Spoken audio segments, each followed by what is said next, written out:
right, welcome back, everyone. Thanks for being here. Ask me anything. We're going to answer all your financial questions. All right, so Crafty Papa, love the name, Crafty Papa. What can I do with a $50,000 Lira Canada? Well, first of all, that would need to get converted to U.S. dollars or Canadian dollars, and then from there, you can do stuff with the infinite banking concept as far as a policy goes. Anybody else want to take it from there? Yeah, I mean, up in Canada, you can do the same thing. So, if the IRA is based in Canada, the rules, are pretty friendly for doing private lending straight out of your IRA. In most cases, the custodial company that does your IRA will allow that. I'm a little out. Chris, I think maybe, he says Lira, L-I-R-A. Isn't that what it says? That's Italian money, I believe. I may be wrong. It might just be a mistype. Yeah, it could be. So I guess we should get clear. Is it Lira? Because then I went with Canada. I just assumed it's the IRA. Just made the assumption. So we might both be off, but who knows? But you could get two answers on one. So who knows if it's Canada is called retirement account, a Lira. Yeah, it's a government account, government retirement plan. Government retirement plan in Canada, correct? Yeah. Yep. Yeah. So just double check with them, if they'll let you do lending straight out of that account, then you could do that. If not, if you're still employed by that company, I don't know if they'll allow you to move it into, I'm trying to think of the name of the account in Canada. It's been many, many, many years since I spoke up in Canada on this stuff. So, me and Andrew are a bit kind of rusty on it. We used to put together presentations for speeches that I did in Canada, talking all about all this stuff. That's how I met Stefan Arnio for, Hard Times Create Strong Men and Hard Times Create Strong Women. But that would be what I'd recommend. Find out from your custodian, whether or not or what your freedom is with the account. Can you lend it direct from it? Can you, own real estate within it? Or is it literally just capped to allowing you to just buy the mutual funds that they put in their little menu, which is very much like it is here in the US. And if that's the case, find out if you can roll it over to one that gives you more freedom. Double check with your custodian, but most Canadian retirements, like TFSAs and things like that, are self-directed. So there's a lot more flexibility in Canada than there is here in the States. So those TFSAs, yes. That's TFSAs and what's the other one? RRSPs. The RRSPs, I think is what it is. RRSPs, yeah. Registered Retirement Savings Plans. Yeah, RRSP. Yeah. Good job, Andrew. Good memory. Remember how long ago that was?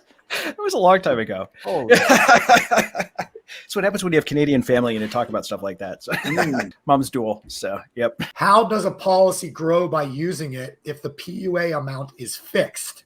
Would the return in, say, 30 years be the same? So is he saying, like, if you can't add more PUAs, how would the policy grow? Yeah, I'm not really. Well, the PUAs are added in via the dividends. That's one way. That's consistent. How else are they talking about? Well, I mean, it's compounding interest is the answer, I would think. I mean, even though the PUAs are fixed, I mean, you determine the PUAs when you first set the policy up, and we build them within the MEC limit, so it's going to be a fixed amount you're putting into the PUA. But even when you stop putting money into the PUAs, all that money you put in is already compounding, working for you. So that's how it grows. I mean, it's just the mathematics behind compounding interest are really the way all of this goes. And then as time goes on, your policy gets more and more efficient because you got more and more money compounding. I think what he's asking is non-direct versus direct. He thinks if you take a loan out, you don't make dividends and interest. Well, I think the question here is, how does it grow by using it? Yeah. Question. I don't know what the question is. I'm bowing out. Maybe Sean I'll get back to Nancy Lewis's question. What is the question, Sean Webster? What is the question? Because I feel like we could spend 20 minutes on this question, getting it wrong because we don't understand it. Hey, Sean, could you rephrase the question just to kind of ask it a bit differently, so us idiots over here can figure out what it is you're asking? He did right there. Okay, so it's gonna from that, it's gonna depend, Sean, on kind of what the design is, what company it's with, and how much additional PUAs can go back in. Like if you're trying to pay yourself back extra interest above and beyond what the market value is for that, or the money that's coming back into it. Yeah. I mean, that's just an exercise right out of becoming your own banker, where, you're going to exceed the capacity of your first policy for sure. As you start becoming the bank, using it, you will exceed the capacity. I mean, you'll be putting the money in for the premium deposits. You'll be repaying the loans, which you can never put in more than you took out plus the interest. So that's why you expand your banking system. That's why you add branch office number 2, branch office number 3, and that keeps pushing your capital base and your capital limits higher in your banking system. So I think the way to do it is just not to think of it as just one policy is going to serve you for your life or for 30 years. It's going to be a system of policies that make up your banking system, just like traditional banks, because there's never just one branch. Even credit unions have more than one branch office, and your banking system will be no different over time. And Chris, I love all of that. And Sean, I love where your head's at already. You're already learning how to be a banker. How can you put additional monies back in, like Nelson talks about? And like Chris was saying, you'll get to the point where, this is a 12-ounce mug. Can you put 16 ounces of water into this mug? 2 people have told me, yes, they cannot be clients, but everyone else who understands that, you're going to need a system of policies, like Chris said. But you can also, after the policies in force, ask the questions and put more back in to make it maximum efficient too. So I love that your mind's there already. What is your first move? So Nancy said, what is your first move now that we have a new president going into office? I'm surprised this question hasn't been coming up all day long. Cause like literally, now that, we know Trump won and we know the Senate and looks to be the House as well is going to go red. Like, what are the things that we should be looking at, now and, into the coming months that we should be preparing for? And I think I haven't really been able to unpack this. I definitely would never have told you that if Trump, or never even dreamed of a day, whereas if Trump won, the market would have rallied 1,500 points on the Dow, almost 3% on the S&P, almost 3% on the NASDAQ, and the VIX would drop 20%, signifying that literally like all the risk that people thought there was in the market and the volatility has just dropped off the face of the earth. So I think that's a really good sign, but I also think it's a false indicator of hope.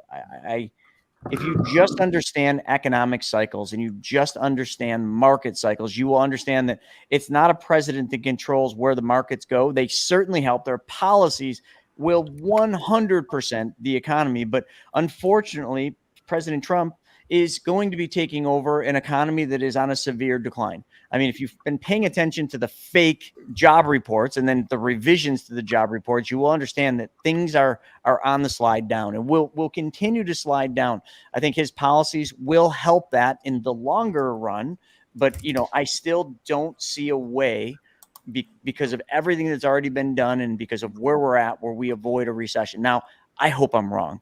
And you know what? If I'm wrong, Trump is definitely the reason we're not going to a recession. But I would still say set the course for preservation of principle, set the course for a very conservative look into the coming months, or at least the next 6 to 12 months. Play it safe, and then just build up your banking system. Be very conservative with your loans that you're doing. Banks are still tightening up. Banks are still not lending the way that they should. Interest rates are still relatively high, even if the Fed does continue to drop. We're on a downward slide, and that's what I would prepare for. Don't let one day of the market a rally. We're all excited today. I mean, there's no one that didn't wake up on the right side of the bed today. At least from this team. But don't let that overshadow the fact that we're still in some rough territory. Trump's going to have a lot of work with his team, to do. The tariffs will not immediately be viewed as a positive because they will definitely directly impact inflation and keep inflation a little bit higher, but that will be a good thing. And one last thing on this, and I thought this was a really good thing to talk about. Somebody, I think it was on WTF, somebody earlier had said, or it was a comment on a post we just put up, had said something about the tariffs. They had mentioned the tariffs, and then somebody else had mentioned, well, he's just going to drive the deficit up. Both presidents or both candidates will drive the deficit up. There's no ifs, ands, or buts about that. The deficit goes up. And what I said fixing the deficit problem is more than a 4-year job. Like you can't do the deficit any justice in the 4 years. The deficit will go up for the next 4 years, mark my words.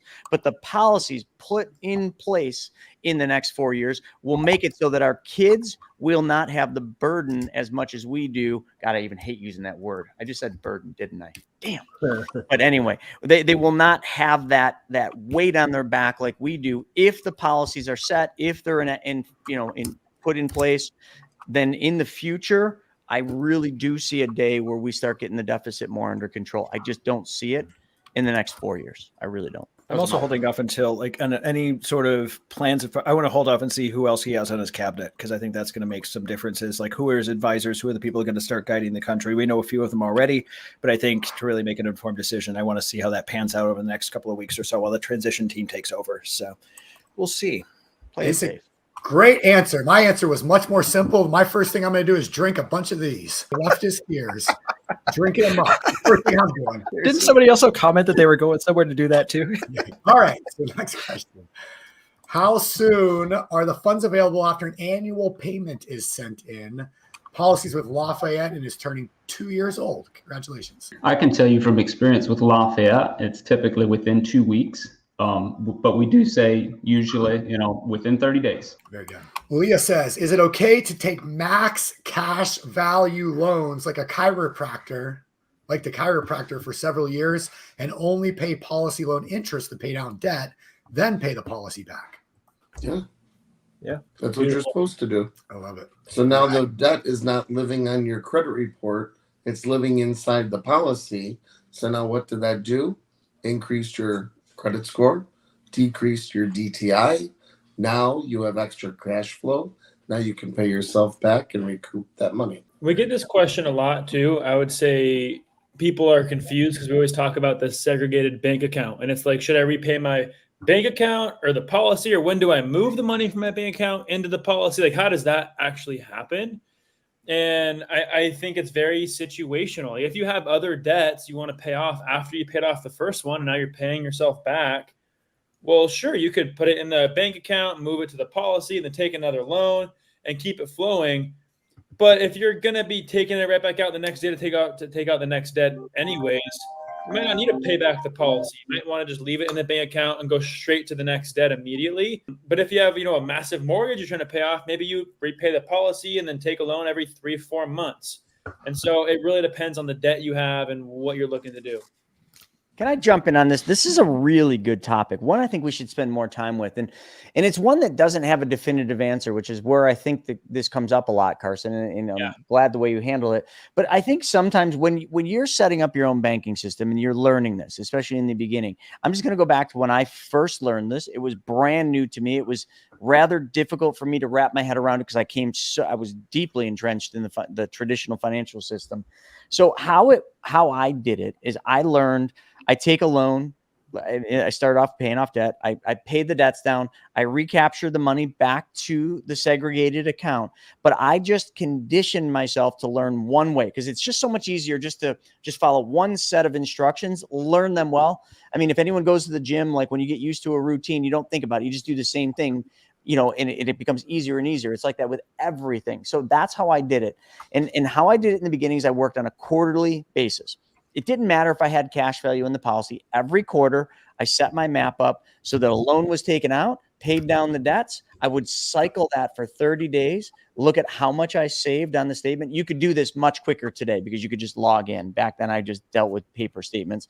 You see what the difference is. You recapture that back to the segregated account and then just fill out just literally print out, have the I team print out a bunch of loan repayment forms for your insurance company. Just keep them in your office. So every quarter, when you take the loan, you pay down debts, or you take the loan every quarter and you do something with it and it turns a profit, then you just increase the loan repayment. So like if you were paying $200 a month back to your policy on a recycle recapture, and then you pay off another debt and it frees up another 100, then you just go in, fill out a new loan form, take the 200 from before, add the 300. I literally teach it this way, but just get used to completing the circle. I know you're playing financial gymnastics, as Brent Kessler would call it, with the insurance company, but you know what?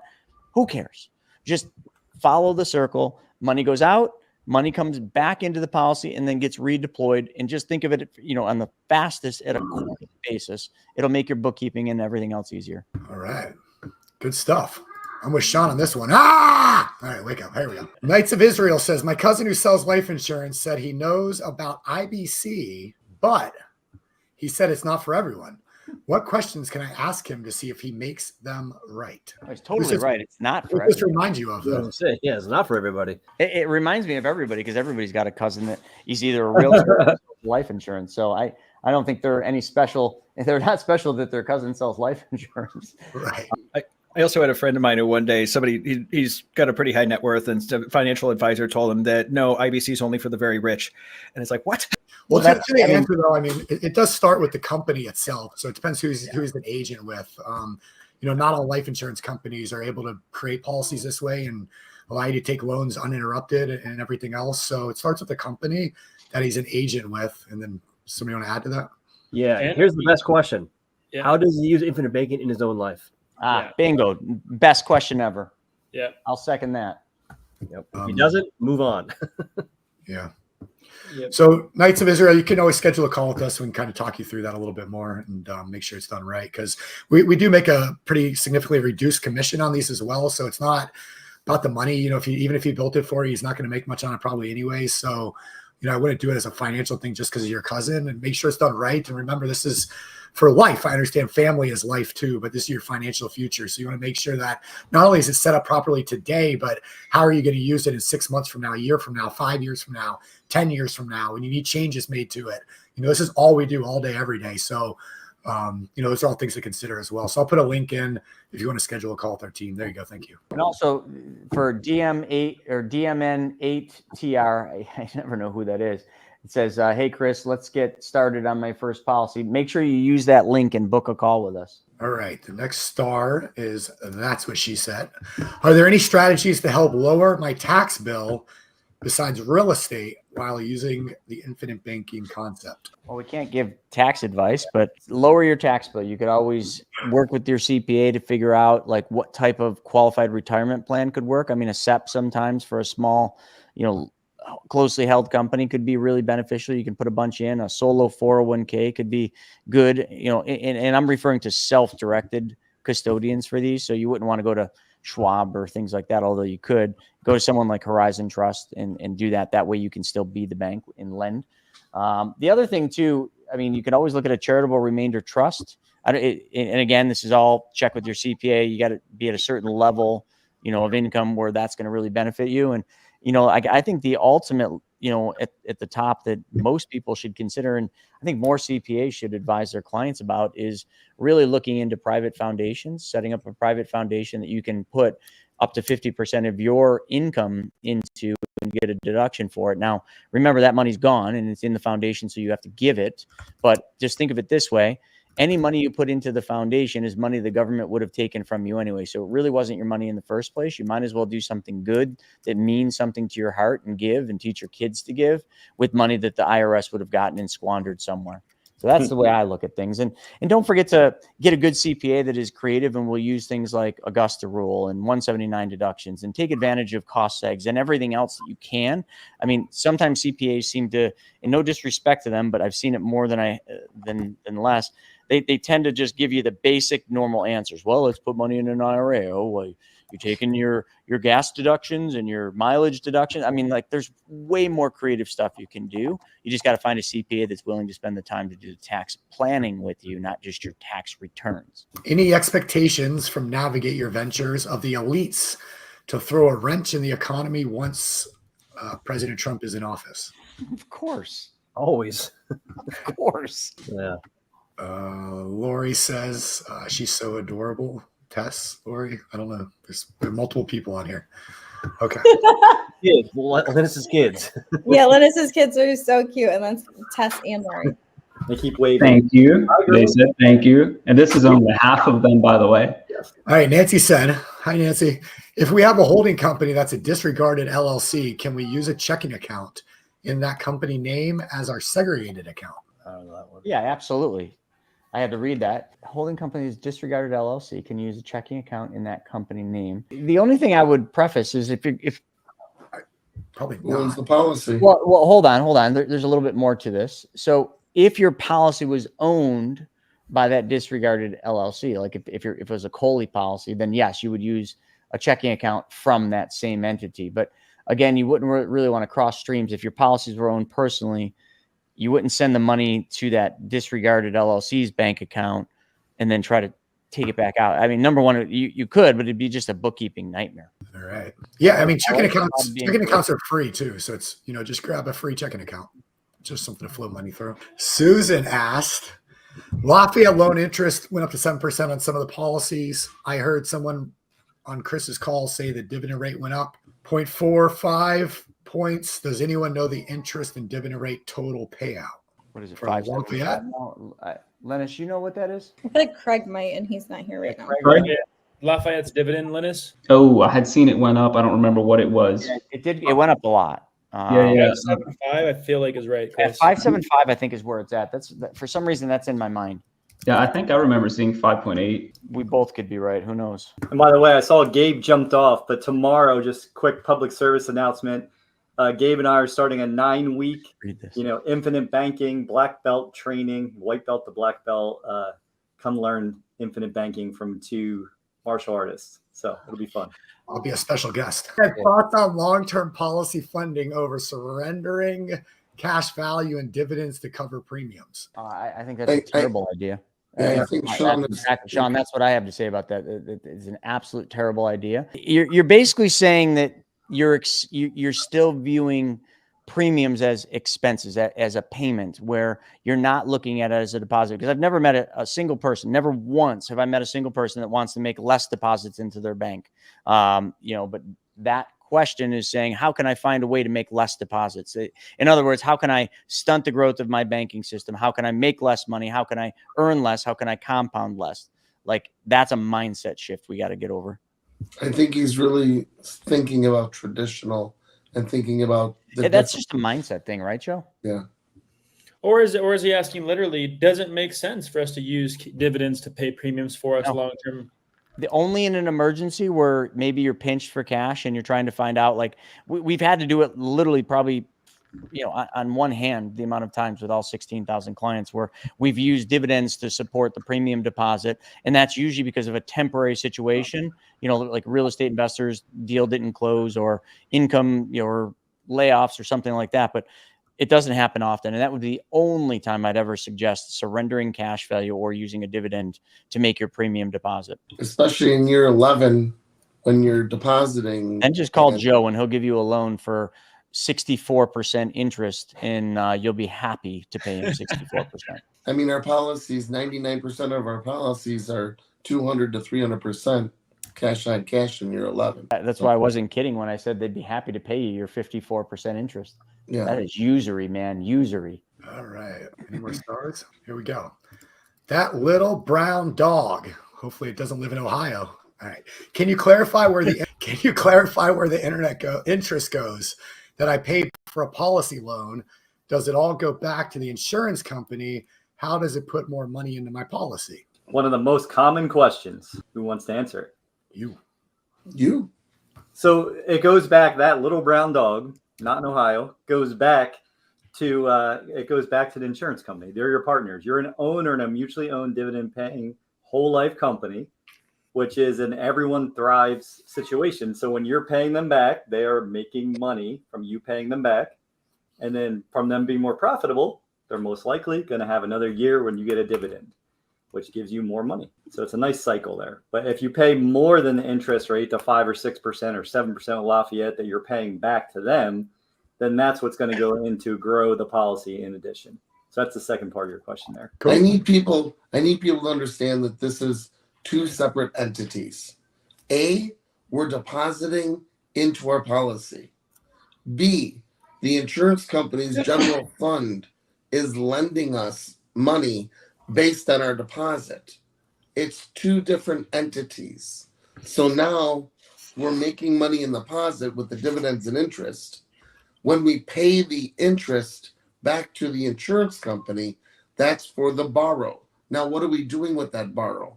We're paying off debt. We're investing. So if we're investing or paying off debt, now we're going to recapture that back to ourselves.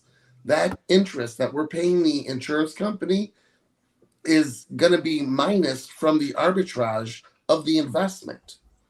So we borrow 100,000 out of the policy, we make 12% on it, we pay 5% back to the insurance company, we made 7 on our investment and the payment back to the insurance company, yet we still made money in our policy.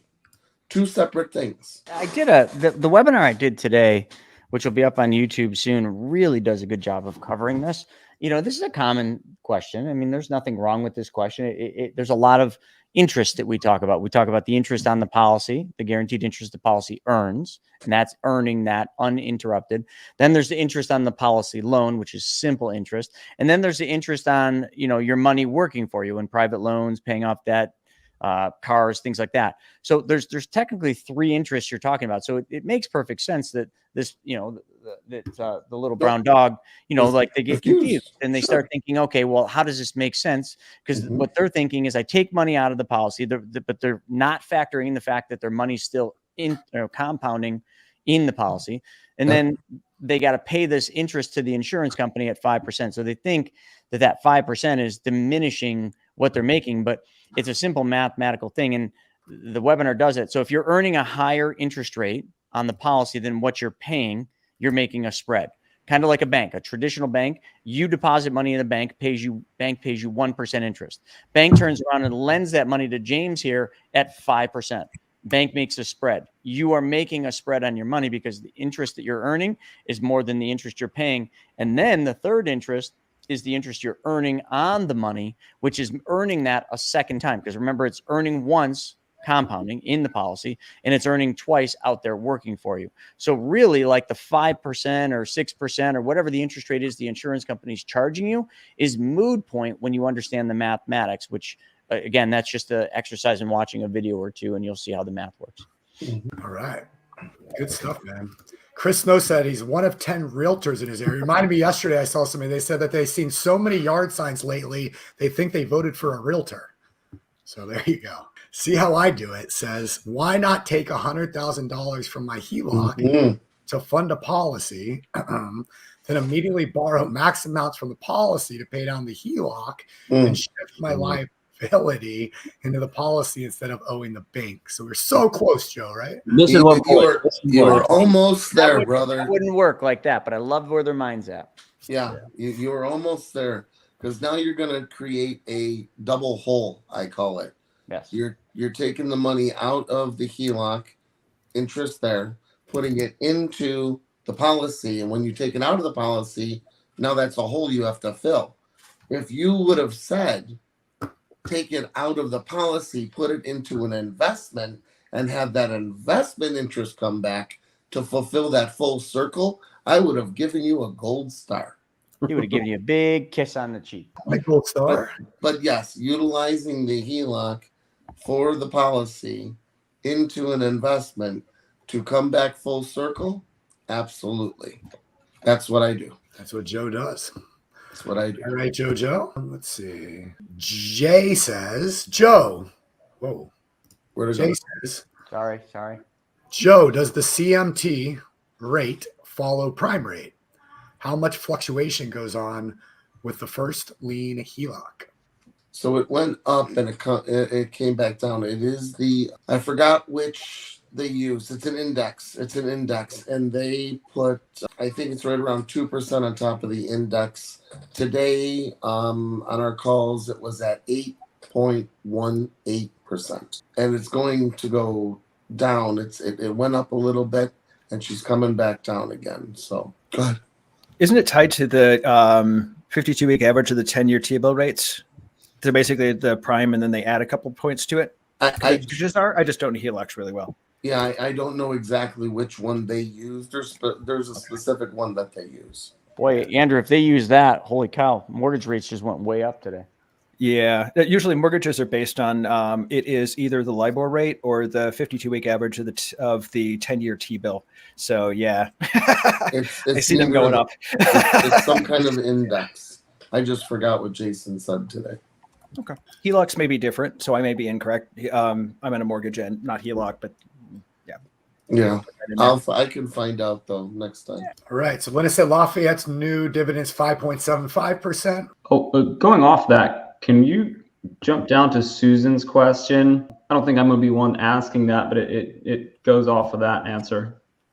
So if Lafayette is charging 7, I'm making 5.7. Ooh. I am no longer making a spread. Is that correct? We did I hate to keep saying we did a video on that, but we did a video on that. Me and Craig literally did the math showing, we didn't even use 5.75. I think we used 5.5 and then paying 7%. And then we showed the differences on that. So is it a consideration? Absolutely. It's definitely you should consider. But the thing you're failing to understand there in that, and it makes sense like the way you're saying it, but you're missing the fact that your money is always compounding. So when you do the cash on cash return year over year on the new monies you're putting in the policy, because all the old money is still there compounding, even if you take the loans out, your interest rate on your money goes up over time. But I agree. Like, listen, like the 7% Lafayette's charging is a factor. It definitely will result in making less spread down the line, but it is not as big of a factor as just considering it. If I'm making 5.75 and paying 7, I'm losing money. This is stupid. That is definitely not the case. And I'd have to have Sean or somebody else find that wealth webinar that me and Craig did. I think it was 2 weeks ago, if I'm not mistaken, where we showed the math on that. And depending on the use of the money from the policy, for debt pay down, it really didn't make hardly any difference. For private lending, over time, it made a difference, but not a huge difference. And I'd be willing to bet that Lafayette is, from a competitive standpoint, is going to have to come off of that 7% here, probably in the relatively near future, because what that will do is severely stunt their growth. I've heard it from many top producers that write with Lafayette that they're going to have to find an alternative. And I'm not saying we're finding an alternative, but we're definitely putting less business there because of that than we're putting more. But don't you make more at 4% and paying 6%? Well, that's what I was trying to explain. Yeah. Is like because of the mathematics of compounding interest, like you're still making money at 7%. You'd make money at 8% too if it was 8%. But what I'm saying is, would I want to be with Lafayette at 7% interest or One America at 5.2%? I'd rather be at One America. But if you already have a Lafayette policy, like there's no need to jump ship, because like I'm sure their rates are going to come back down. And even if they don't, you're still going to be able to make money with that policy. So it's kind of a mood point, but it's a good question. It's coming up. But Susan, give yourself the gift of going and doing the math and learning yourself. Like watch the video Chris is talking about. For me, this was like one of the biggest sticking points when I was learning IBC and just trying to wrap my head around how things work. But if you get like a time value money calculator and the compounding and you do the math, you can borrow at, let's say 6 and you can earn at 3 and still make money. I mean, you can almost have a double to what it is until it starts going the other way where you're not making money then on that spread. So it might seem like you're losing 3, but you're okay. It could be, you could be paying 8 and earning 4 and still make money. So it's the system. Just like when velocity banking is applied in a HELOC, that HELOC rate is not 8.24. It drops to like 5.35. But we're asking her to take it on faith and taking on our experience. And I'm just saying, like, give herself the gift of going and proving the math to yourself. Because when your brain, it's like when I was watching Craig and you and people presenting in Nashville at the Money Multiplier event, someone would say a math problem and my head would just stop there. And I'd stop listening for the rest of the things. My brain's trying to figure out that one thing. You know what I mean? So if she's stuck there, like if we're helping her on a call and she's stuck there, even though we know it's true, even though we've proven it, we show it in videos, if she just gets the calculator and does it, she'll be able to play around and say, oh, this is when I stop making money. This is when I make money. That's kind of my point. I've told her that. Yeah. Oh, so you've worked with her. There you go. So that's her sticking point. This is her thing that says, I don't get this. So that's cool. You can still make more, 3%. Yeah. So. Susan, don't let Joe click and pop at you. It's the system. Don't worry about the numbers. Was it a webinar where you talked about interest rate and velocity of interest with Craig? Yeah, I think it was 2 weeks ago. Oh, 2 weeks ago. Never mind. This one was a little bit longer ago. Maybe it was. They talk about this a lot. I mean, this is not. This is Might have- probably yeah, one of the maybe it most- Well, was. here's one. I'm gonna put in the chat and see. Start there. Something else in there I'd like to point out. So she put in there 5.75 dividend plus 1% equals 6.75. I might be misunderstanding that, but isn't that 5.75 the total earnings in the policy? That other 1% might just be her thinking that's the guaranteed interest rate, as if it was in Guarantee is addition. 2, I thought. Right, it is. But no, that's included in the 5.75 rate. Yeah. You don't get the guarantee when there's a dividend higher than the guarantee.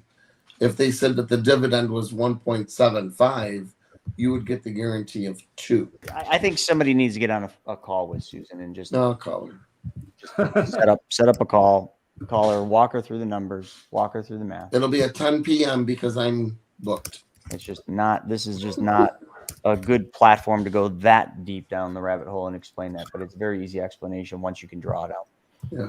We like rabbit holes here. Very little ears. Yeah. Rabbit holes are rabbit holes. I ran over a possum. Rabbit holes. As long as A you rabbit don't hole, have rabbit one in your holes. house, and in New York State, they come and take it and euthanize it. Oh, was that? Yeah. That's a little- squirrels. Yeah, that was a little. That's little- squirrels. And raccoons as well. It could have been a rabbit.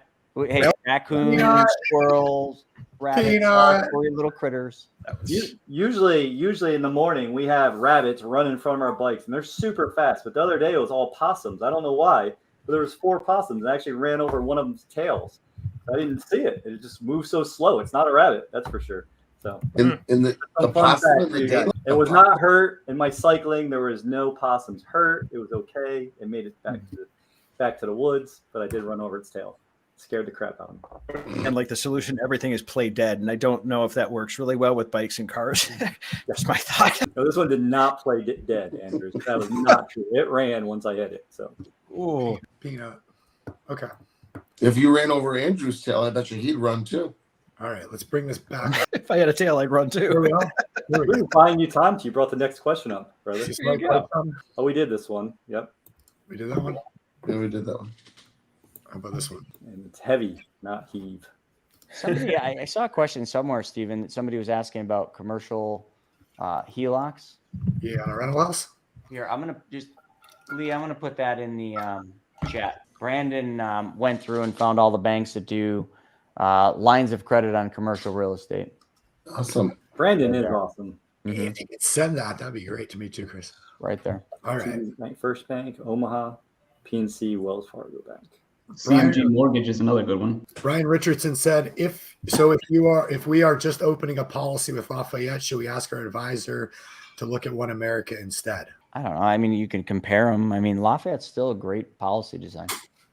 Yeah. So there's a lot that goes into it, Brian. So your age, your health, the amount of the premium, and what your goals are. So it's not, again, the loan interest and the dividend rate and things like that are probably the least important part about having the right policy for you. So we could definitely look at that for you, but you're probably in the right place if they went with Lafayette to start with. Is that fair to say? The reason why I choose Lafayette, especially when there's a big dump in, because with Lafayette, you can run that dump in for 7 years. Yeah, looks like you're with Mike Samet, so you can chat with him about it. But if Mike chose Lafayette, it's for a good reason. I just don't think it's not as big of a deal, and the math showed that in that webinar. You know, that don't let the, what would be the word? Don't let the interest. Yeah, just don't, I wouldn't jump quick just because of that interest rate. Wow, man. I just Mass Mutual. Sorry, and then I got a note that my interest rate went down this year. It went from 5.75 down to 5. Right. Yeah, Matt's been making some different changes, but I literally just was like, thought I was in a time warp. I was like making sure, like, did I miss a month? I looked at my dates. I was like, the election was just yesterday. There's Christmas trees in the background on this. Is it December? What's going on here? I'm so confused. It's technically after Halloween, so There's no hour-long AMA. I'm just super confused this whole time. Stephen, I was confused about that as well, but Shauna did say that it was okay to decorate in last Friday's meeting. So, which I didn't agree with, but hey, I could argue with Mama Bear. I'm going to give myself a sub caption because this is not going well for me today. All right. Yeah, don't trip over the dollars to pick up the pennies. That's what I was trying to say. See, Chris picked it up. All right. Anderson Draw said, hey guys, if you're going to be in Charlotte, we will be. If you guys got free time, dirt track this weekend is the final. Yeah, Anderson. So that's actually VIP. We got 80 tickets, and we're going Saturday night as a group, 80 of us. So if you'll be there Saturday night, we'll be there. And I'm really looking forward to that. Yeah, That does sound like a lot of fun. Thanks for the heads Speaking up. of which, does anyone know what the weather's like in North Carolina? Like, how should I pack? I looked. It's actually like in the low 70s in the day and like 50s at night. So it's beautiful. Okay, perfect. Oh, cool. And Anderson, the event itself is actually at the Charlotte Motor Speedway in their press center, like where they do the press events and things for races. So we're like in there where like the racers and stuff go. So it's gonna be a really super cool event. So, Chris, remember your race suit, the fireproof suit? Well, we actually were gonna do that and we didn't, but we probably should have, but maybe next time. All right. Have you guys used a first lien HELOC? Nice. I've heard of one. Talking about rabbit holes. I've been doing HELOCs and velocity banking since 2010, Chris. So yes. All right. Send me an email and we'll have a strategy call. All right. We're at the top of the hour, so make sure I didn't miss anything here. But there was one from Scott, I think was his name, where it said heave capitalization. It meant heavy capitalization. I don't think we really answered that one. I mean, it was the same guy that was asking about having dividends pay premium after certain periods. Yes, Chris, was the bank, the first savings bank. I just started mine. I was telling Chris, I was telling you about that. I started that process and learning how to do that myself. So. Ooh, this is perfect to get into IBC. Yeah, you don't even need to do a dump in. Just get the thing started $400 a month, and then as you get more money down the road, open more policies. Yep. Build that banking system. But $400 a month is a great starting point for a new policy for sure. Just schedule a call with us. We'll take care of you. Pay yourself first. Be in control. Cool. All right, guys. We appreciate everyone being here, and safe travels, Chris, out to Puerto Rico and back to Charlotte. We'll see you Friday night. Joe and Shauna, Andrew, see you guys tomorrow evening. Yep. And I'll see the rest of you guys very soon via Zoom. All right. Everybody that's on, thank you for being here. We have quick start webinar, of course, tomorrow at 1 p.m. Eastern. So if you're not flying and on your way to Charlotte, I'll put the link to access all of our weekly webinars. Again, we do 6 live streams every single week. So you can register for those. Join us on YouTube like you're watching right now, or on Facebook, and hop on those. So tomorrow is the PMC Quick Start. That's an hour-long educational course on how to do private money lending and how active investors can take advantage of private money to scale and grow their real estate investment businesses. That'll be with Noah Harris tomorrow. And hope everyone has a great week. Take us home, Chris. All right. Well, I can't even find where my thing went. There we go. All right, folks. Thanks, everybody, for joining us for another episode of Ask Me Anything Happy Hour. We'll see a bunch of you out in Charlotte. And for the rest of you, well, you could watch us live stream the event. See you next time.